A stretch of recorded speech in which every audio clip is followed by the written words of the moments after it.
highlighting conservationists in agriculture. Our next guest is a freelance journalist who's been profiling farmers and ranchers across the country through her Conservation Nation video series. We welcome to the program Gabriella Hoffman with the Committee for a Constructive Tomorrow.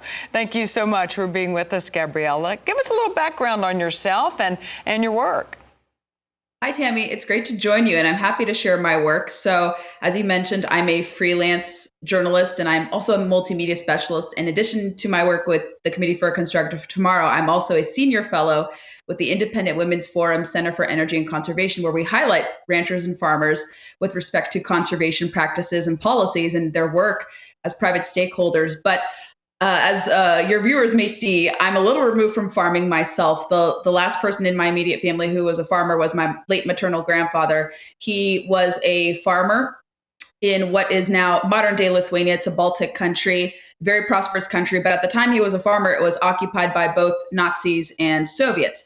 And his way of surviving imprisonment in a gulag was largely because he was a farmer and knew how to use the skills he learned prior to his imprisonment in different labor camps to survive. So I'm a little removed, but I'm very proud, to have that heritage in my family. And I appreciate the contributions of farmers and ranchers. And I think it's important to highlight them as stakeholders in conservation decisions today. Right. I love the history. I love that story there about your grandfather. Now, tell us a little bit more about your work with the Committee for a Constructive Tomorrow. Yes, so CFACT is billed as a free market environmental organization, and they tapped me a few years ago to create a series to highlight positive conservation contributions and to kind of demystify, let's say, misconceptions about different conservation stakeholders. I like to differentiate true conservation from preservation, which is, I believe, unfortunately attributed to conservation. So I try to deconstruct and separate the two notions of environmentalism. I think conservation is a more palatable form of environmentalism. It incorporates stakeholders like some of the ranchers and farmers you're featuring here, playing over my segment.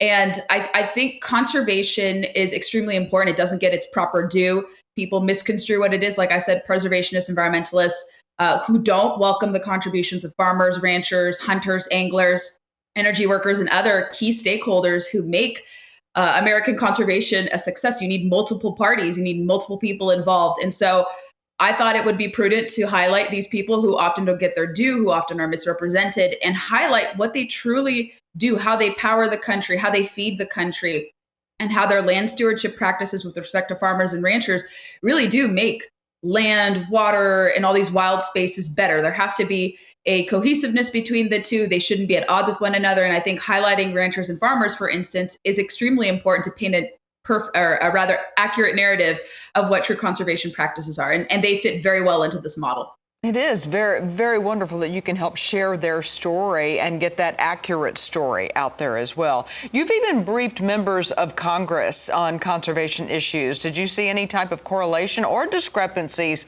compared to your conversations with the farmers?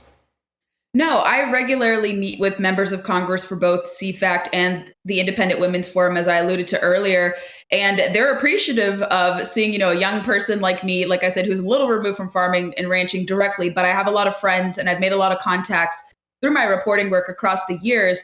And they're not, surprised to see my stuff. They're actually excited that journalists like me are able to communicate this and tell their stories. And they don't need my approval, or I don't need their approval so much to live out their lifestyle. But I want to kind of inspire others in media who are like me, whether they're in a freelance capacity or they work for a more established media company, to not be afraid to talk to people, to step away from, let's say, what's a conventional narrative, because we see this preservationist environmental narrative, which balks at the involvement and contributions of farmers and ranchers and those who may own property, those who may be, hunting and fishing as well. And I think you see more people speaking, to these contributions, because why would a farmer and rancher who is tasked with bettering their land and making it profitable, but also, wanting to keep it intact for future generations, for their offspring and for their grandchildren, grandkids, great grandkids to take over, you don't leave a place worse off than you found it. You have to leave it better off. And so members of Congress respond pretty well to that message. And I talk to people even in media too, and